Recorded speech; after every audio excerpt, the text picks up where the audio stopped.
Hi guys, you're welcome back to my channel again. I hope you all have been good and I hope you are well. Right, so today I want to talk to us about some things that I found very interesting about my trip in Nigeria. So as some of you know, I have been away for 8 weeks in Nigeria and I got back recently to the UK, and there were some things that I found really interesting.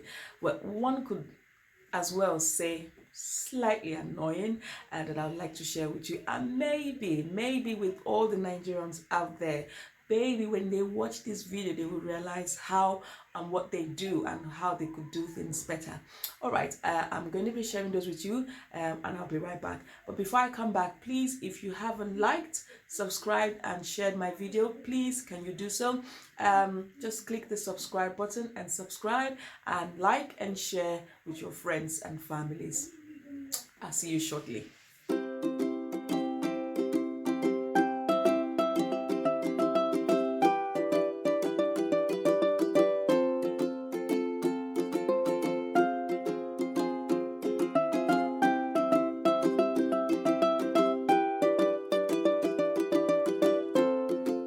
Right, you're welcome back. So, as I was saying earlier, I would like to share 3 things or more that I found very interesting with my about my stay in Nigeria, and I think these things have become habits to the people that they don't even realize that they're doing them. They don't know, or they don't know the impact of what they're doing, and one of those is price hike. Now, if you live in the UK, if you live in a society that is developed, you will understand that when you go to a shop, you will see the prices of items in the shop. Now you come again, you just buy them for what they have, because that's the price and that's what you pay once you get to the till. In America, they will add the VAT when you get to the till. So the price you see is the actual price of the product, but then you might pay more when you get to the till.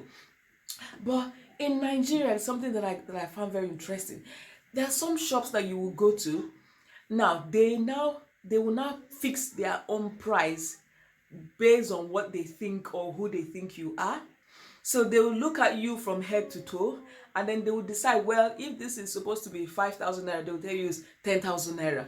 And I found that very interesting, I'm thinking, right, this shouldn't be. As humans, we should be considerate of others. It doesn't matter whether you feel they earn more or they have more to give. If you have a price or if you have a shop where you're selling something, I believe that every price should be the same. So irrespective of who it is, the price should be the same. Now, I'll give an example. So I wanted to put DSTV in my house when I went back to Nigeria. So I went to the shop and then I got the DSTV, the box and everything. And the guy who sold the thing to me, and this is in ShopRite, the guy who sold the thing to me said, well, we'll get our installer to come and install it for you. And I said, fantastic, well done. So when the installer, now one thing, the mistake I made was I didn't even ask the price of the installation. So you just said, we'll bring our installer, we'll call him, he will follow you, he'll come with you, and he will install this thing at home for you. So in my mind, honestly, I was thinking it was free, it was part of the purchase.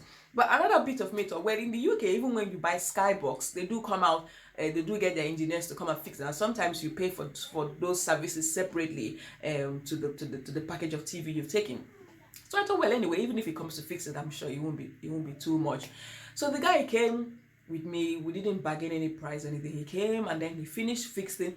And then the guy told me, your money is 7,000 naira. And I was like, 7,000 naira for what? I mean, I bought the dish, I bought the wires needed to do the installation, I bought everything. Why should it be? He said, well, that's the price. I said, no.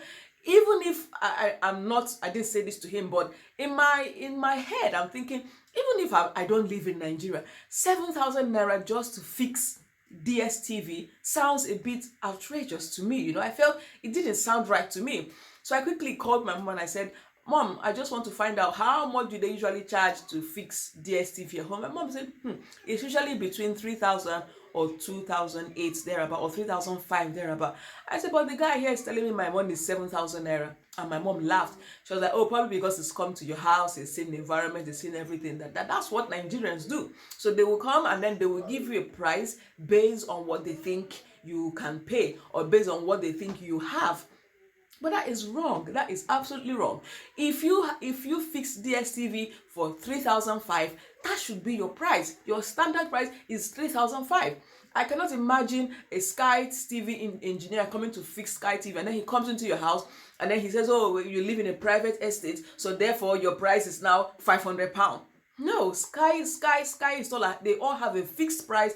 Our fixed price is £150, and that is what they will fix for everybody, whether you are rich, whether you are middle class, whether you are poor. That is the standard price for everybody. So I don't understand why Nigeria cannot do the same thing. Why must the price be different depending on who you think it is? You might want to buy fruit. You stop to buy fruit by the roadside, and they will look at you, they will look at your car. A fruit that is meant to be 1,005, they will tell you 3,000 naira. I mean, we need to be a bit more considerate of other people out there, not just because we think they have more. No, there should be a benchmark price for everything. For everything. So this was one thing that I struggle with in Nigeria. I'm like, this is not fair. I mean, there should be some. Somebody might say, well, this is how they get their money. This is their livelihood. But yeah, but you will not cheat because it's your livelihood. You're not going to cheat, or you're not going to be like a yo-yo because it's your livelihood. You think, oh, you get more today, you get less. No, you should have a fixed price for everything that you do, so we will know. Because, for instance, now I can't even say, okay, if I'm going to get a friend wants to fix DSTV and she says, so how much is, I can't even say, because I might say 7,000 and the guy might go to her and he will charge 2,500, or he might charge 3,000, or he might charge 10,000. So I can't even give a price, a referral to somebody, so this guy will fix it for you, because I don't know how much it's going to charge. So that leaves people very confused. So please, Nigerians, I'm begging you guys, in the name of God, please have a fixed price for your item.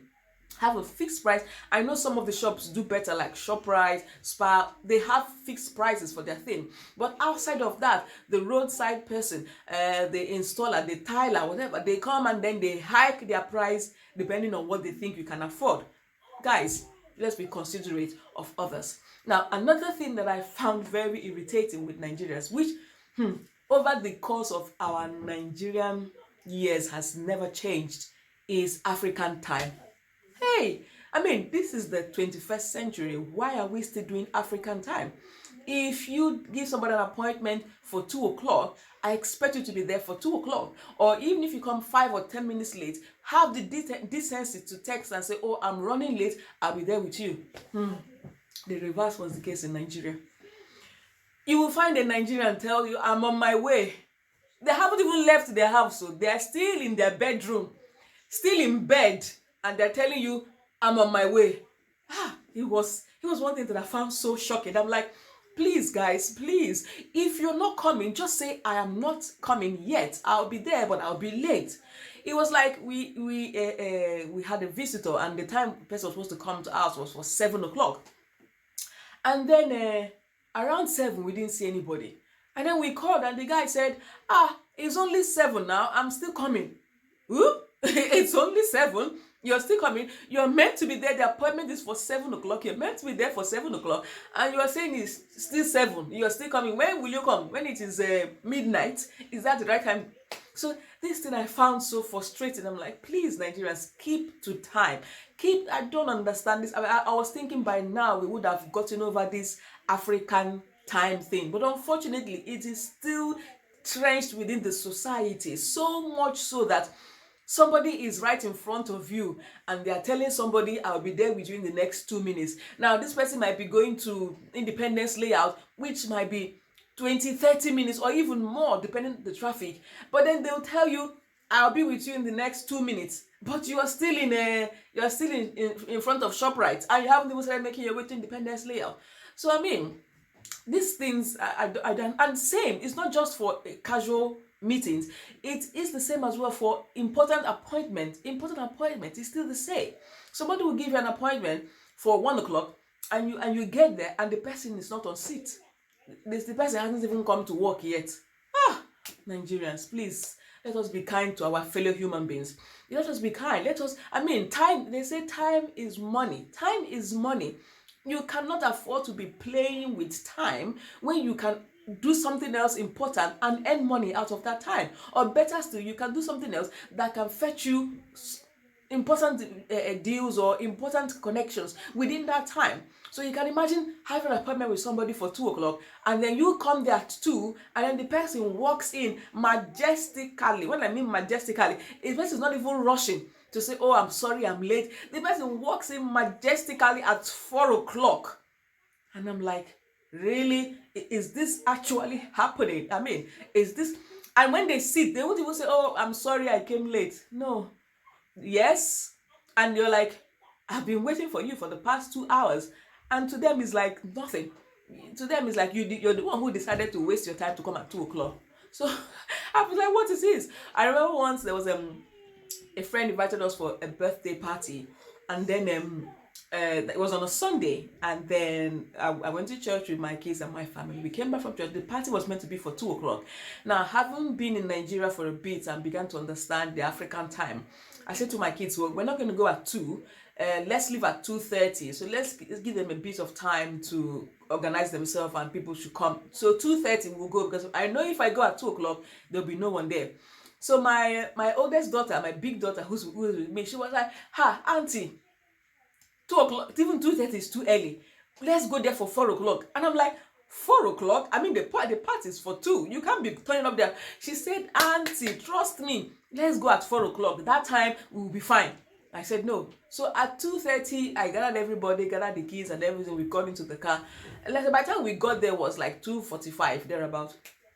My people, when I walked into the hall, it was just me and my family, me and my children and my people, and the party organizers. In fact, they were still blowing balloon and decorating the hall. They were still making the cake stand. In fact, I was the first guest of the party. This is nearly 3 o'clock. This is just few minutes to 3 o'clock. We were the first guests. The only people I met there were the people who were still setting up, and people, if the food hadn't even come, they hadn't even brought food. So it was still the people who were setting up the hall and the cake and everything that were there. And my older daughter, she laughed at me. She laughed. She said, "Auntie, when I told you let's come here at 4 o'clock, you thought I was joking. Look at it now. We are the first people. So we are the people. We are here together with the event planner." I said, "Auntie," she said, "Auntie, better remove your shoe. Let us go and start hanging balloon now, since we came here, since we came here early." You know, I was shocked. I mean, I'm like, this is to 3, few minutes to 3. A party that's meant to start at 2 o'clock, few minutes to 3, and we were the first people in that party. The only people there were the people who were, in fact, people were still setting up for a party for 2 o'clock. They were still setting up the hall and the venue. And I'm like, this is unbelievable. Do you know, people said they're coming for this party at around 4 o'clock, 4:30. That was when the crowd started coming. And this was a party that was meant to start at 2 o'clock. It was a big shocker to me. She laughed at me. She so laughed, and she said, "Auntie, next time when I tell you that African time in Nigeria, you have to keep to African time, or else you always keep being the first anywhere you go." I was like, but it's not part of me. I'm not used to. It's like, imagine if you have a party invitation here for 2 o'clock and you come at 3 o'clock, you even be ashamed of yourself. You'll be shy. You'll be even apologizing to people. "Oh, I'm sorry, I'm late." In fact, if the party is for 2, if I haven't left my house by 2:30, I will just say to my children, "Guys, please let us sit down, because there's no need. There's no point. We are 1 hour late. I cannot be going there at 3 o'clock. You are 1 hour late for something that is 2 o'clock. And the Oyibos, 2 o'clock is 2 o'clock. At 2 o'clock, their party starts. If it is one person that they see, 2 people that they will start their party. But Nigeria, party that was meant to be for 2 o'clock started at 4, half 4. That was when the crowd started trooping in. Now wow, we need to change this African timing, because with this thing you can't do. I mean, your whole day is wasted. A party that's supposed to start at 2 o'clock starting at 4 o'clock or 4:30. Then tell me, what time would that party finish in order for you to go back home and do other things? If you need to do other things, it's impossible, because at the end of the day, I think the party was still on as of 6 o'clock. The party was still on. I mean, party should have been, this is a 1-year-old birthday, should have been done by late as 5 o'clock, and everybody's home. This is going to be Monday, the next day is a work day, so people can go home and prepare for work and prepare the children for school the next day. But the party was still on 6 o'clock. After I got to say to my kids, "Please pack your loads, let us go. Me, I'm even tired. This party is getting too long. We were here for 2 o'clock, so let us go." So this African timing of Nigerians, we've got to learn to stop this habit, and let us be conscious of our time. Let us use our time wisely. Now, the other thing again that I found very interesting is Nigeria. One man knows everything. He is the jack of all trade. This one man will be Tyler. This one man will be vulcanizer. This one man will be electrician. This one man will be wallpaper hanger. This one man will be builder. This one person is everything. And I'm like, you as one man, you cannot be everything. There's a saying that says, a jack of all trade, master of none. You are jack of all trade, but you are a master of none. And to be honest, that is why a lot of Nigerians, they do very shoddy jobs, very very shoddy jobs. Well, that one person will say, madam, I be Tyler. Okay, madam, you the five person wey go fix your tire, I go fix am. I say, only you go fix everything. Only you want to fix everything. I mean, I'm not saying it's not possible, but there is no way you can do 10 things and do them well. It never works like that. It's either you do 2 things and you are perfect in those things and you do them very well, than to be doing 5 things, 10 things, and then you do a shoddy job of all of them. Now, there was a guy who came to do some interior job in my house, interior work in my house. And then while he was there, I wanted to put some toilet fixings and all of that in the house, like toilet hanger, towel hanger, and all of that in the bathrooms. And he overheard the conversation I was having with my husband. He said, "Oh, madam, I dey fix all those things for bathroom." Oh. I said, "Okay, you do?" He said, "Yes." I said, "Fine and good. Give me the list of these are things I need. Give me a list of how much they will cost and what we need to get the job done." And he came up with a price and everything. And I said, "Okay, go and buy the things and let's fix them." My word, I nearly cried. In fact, crying is an understatement. I nearly died and resurrected. Now, this is a bathroom where you this is the toilet where you sit to do your business. This is where the man will go and fix the man went to fix the tissue holder down that end. So when I saw it, I nearly cried. I'm like, don't you have sense? The toilet is here and the toilet holder is over there. The tissue holder is over there. So am I going to finish going to toilet here? Then I will get up and walk and go there and go and collect tissue and come back again to the seat. I mean, have some sense. If this is your job as you actually said it is, I should not be telling you where to fix these things. You cannot be fixing something like that. Then you fix a towel holder right on top of a sink, right on top of a hand sink. For crying out loud, you're washing your hands. Water is splashing on the towel. What is the point? The point of the towel is to help you dry your hands, your wet hands, so that they are dry. And then you have a towel holder right on top of the sink. So you're basically washing your hands and your towel is getting wet.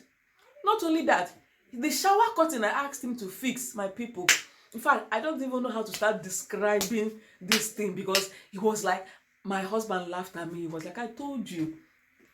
Shower curtain, what is the essence of a shower curtain? The shower curtain is so that when you're having a bath or shower, the water does not splash out. Now, the shower curtain is fixed high up there, and then there is a big hole. There's a massive hole between the floor of the shower and the shower curtain.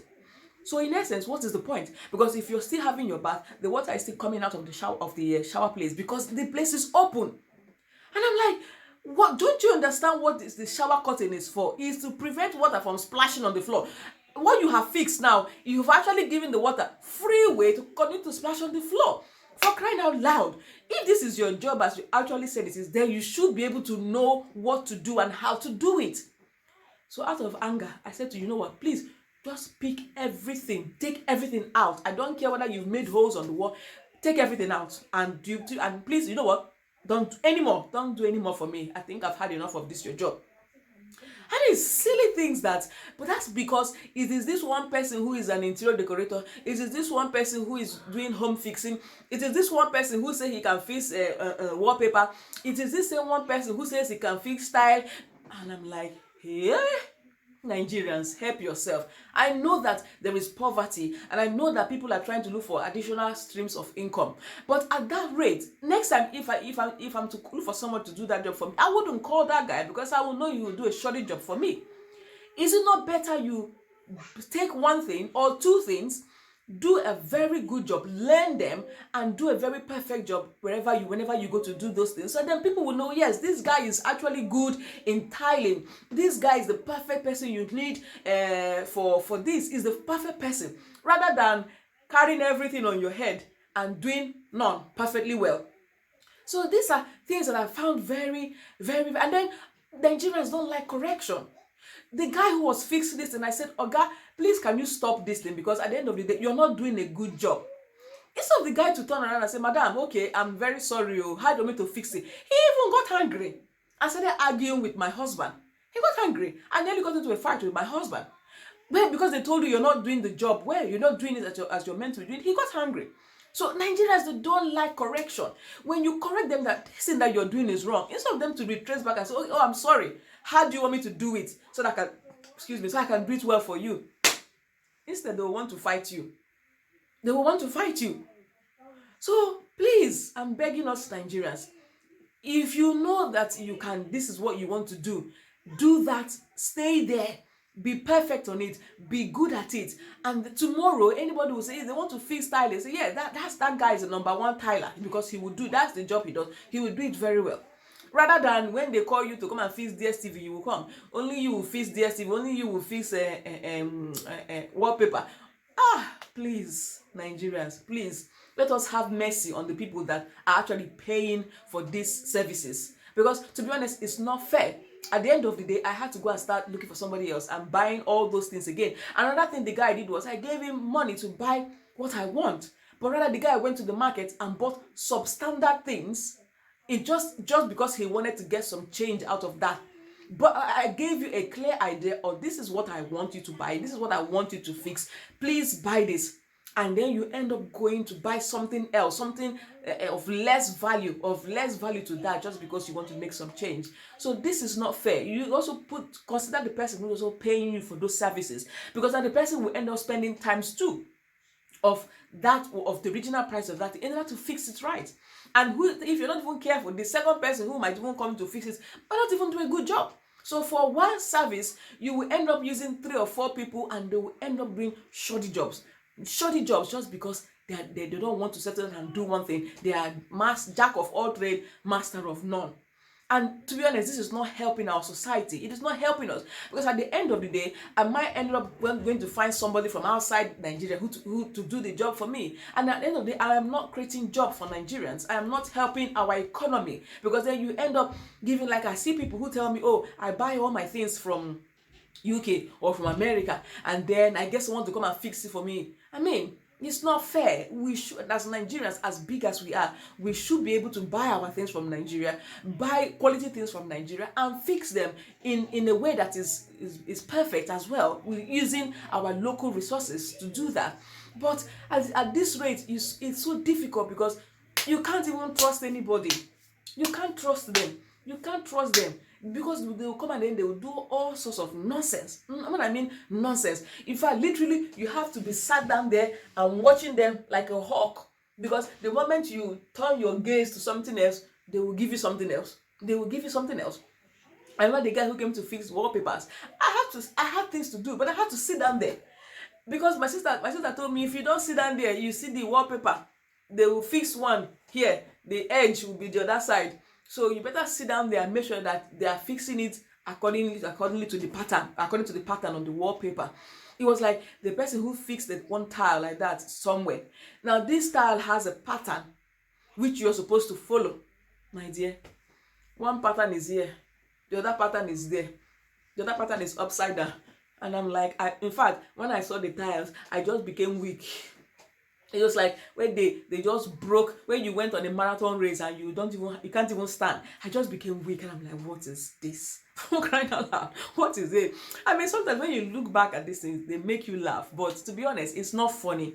It's not funny. And I mean, it's not just me. I'm sure that there are so many Nigerians out there who have also encountered these things, and they would really love for it to be different. I mean, it would be great if we can have better services from Nigerians, because you're also empowering the people. By doing that, you're creating job for other people and you're empowering them. But when it comes to a situation whereby they're not doing a good job, then it saddens us, because we have to go outside of our local area to find the best people to do these jobs for us. So please, I'm begging Nigerians, let us stop African time. Let us stop African time, because you are actually wasting your time and your day. Let us stop African time. If you meet, a meeting is supposed to last for 2 hours, please keep the meeting for 2 hours, and after that everybody can go and do something else with their time. A meeting that's meant to be for 2 hours, because people will be late, then the meeting will run for 5-6 hours. What are we discussing? I don't even know. So please, let us African time. Price hike, unnecessary price hike. Let us have a standard price for everything. If you are a tiler, okay, if this is the width, if this is the per square meter of the house, this is how much it will take you, then we know that is what it is. If the tile is 15 naira per tile, it's not because when you come and then you see somebody wearing a high heel shoe and wearing a good bag and carrying a good bag, then you then say the tile is 150 per one. Please, there is God though watching all of us. So please, let us try and be consistent with our pricing structure, regardless of who it is. Let's try and be consistent with our pricing structure, and then don't be jack of all trades, master of none. Okay, guys, if you know I'm sure there are so many Nigerians out there who've been affected or impacted by these 3 things I've mentioned today. Please, I would like to read and hear some of your experiences, and I'd probably like to hear how you've overcome these challenges, if you have managed to do so, down the description place. So please feel free to write a comment or leave an experience that you've had regarding any of these 3 things that I've mentioned in the comment section. I'm looking forward to read them. And also, if you've got anything you'd like to add, any other points that you think are very, very consistent or pertinent to Nigerians that is not good, that you would like to talk about, please leave that within the comment section below. And who knows, maybe that might be my next video.